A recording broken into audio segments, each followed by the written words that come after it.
μεγάλη συζήτηση ξεκίνησε να γίνεται στις τελευταίες ημέρες στις ΗΠΑ για τις μεγάλες καθυστερήσεις που υπάρχουν στην παραγωγή και παράδοση στρατιωτικού υλικού και ιδιαιτέρως πυρομαχικών, η οποία και έχει αρχίσει να προκαλεί έντονο πονοκέφαλο στην ηγεσία των Αμερικανικών ενόπλων δυνάμεων. Όλα ξεκίνησαν με την ομιλία που πραγματοποίησε ο αρχηγός των Αμερικανικών ναυτικών δυνάμεων, ναύαρχος Daryl Codle, στο συνέδριο Surface Navy Association στο Arlington, όπου και προειδοποίησε ότι ίσως υπάρξει πρόβλημα στους επόμενους μήνες, καθώς ενώ υπάρχουν καθυστερήσεις στις παραδόσεις όπλων και πυρομαχικών στις Αμερικανικές ενόπλες δυνάμεις, την ίδια στιγμή οι ΗΠΑ αποστέλνουν όπλα και πυρομαχικά στην Ουκρανία για να πολεμήσει τη Ρωσία, και έτσι ίσως να έρθει η στιγμή που θα πρέπει η Αμερικανική διοίκηση να επιλέξει ή να τα κρατήσει για αυτήν ή να τα αποστείλει στην Ουκρανία. Ο ναύαρχος είπε ότι η υπομονή του έχει τελειώσει και εξαπέλυσε επίθεση προς την αμυντική βιομηχανία, λέγοντας: «Δεν συγχωρώ το γεγονός ότι δεν παραδίδετε τα πυροβόλα που χρειαζόμαστε. Εντάξει, απλώς δεν το συγχωρώ». Συνεχίζοντας με τις παραγγελίες που χρειάζεται να υλοποιηθούν στην ώρα τους. Χρειάζομαι SM6 να παραδοθούν στην ώρα τους.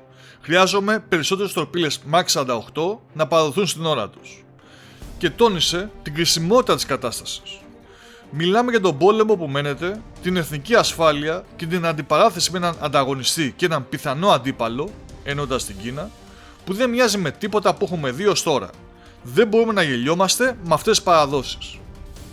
Φυσικά, όλοι γνωρίζουμε, όπως είπε και ο ναύαρχος, ότι η Κίνα εξοπλίζεται διαρκώς και πράγματι είναι η μεγαλύτερη ανερχόμενη δύναμη στον πλανήτη, οπότε ναι, αν έχεις πρόβλημα στην τροφοδοσία οπλισμού, σίγουρα θα έχεις πρόβλημα σε μια πιθανή αντιπαράθεση ΗΠΑ-Κίνας.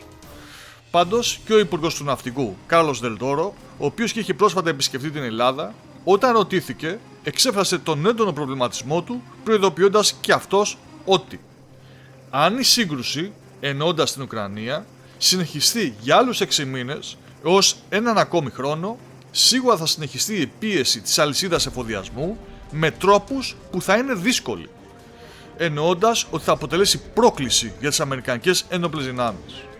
Με απλά λόγια, αν ο πόλεμος στην Ουκρανία συνεχιστεί και το πρόβλημα στην παράδοση οπλικών συστημάτων από την Αμερικανική αμυντική βιομηχανία παραμείνει, τότε οι ΗΠΑ θα δυσκολευτούν να αποστείλουν άλλη βοήθεια, καθώς θα πρέπει να τα κρατήσουν για να καλύψουν τις δικές τους ανάγκες, τη δική τους άμυνα. Και αυτό μάλιστα ακούγεται και για πολλές ευρωπαϊκές χώρες, που ήδη οι στρατιωτικές τους αποθήκες έχουν αρχίσει να αδειάζουν και αν παραστεί οποιαδήποτε ανάγκη, στο τέλος θα πολεμήσουν με σφεντώνες.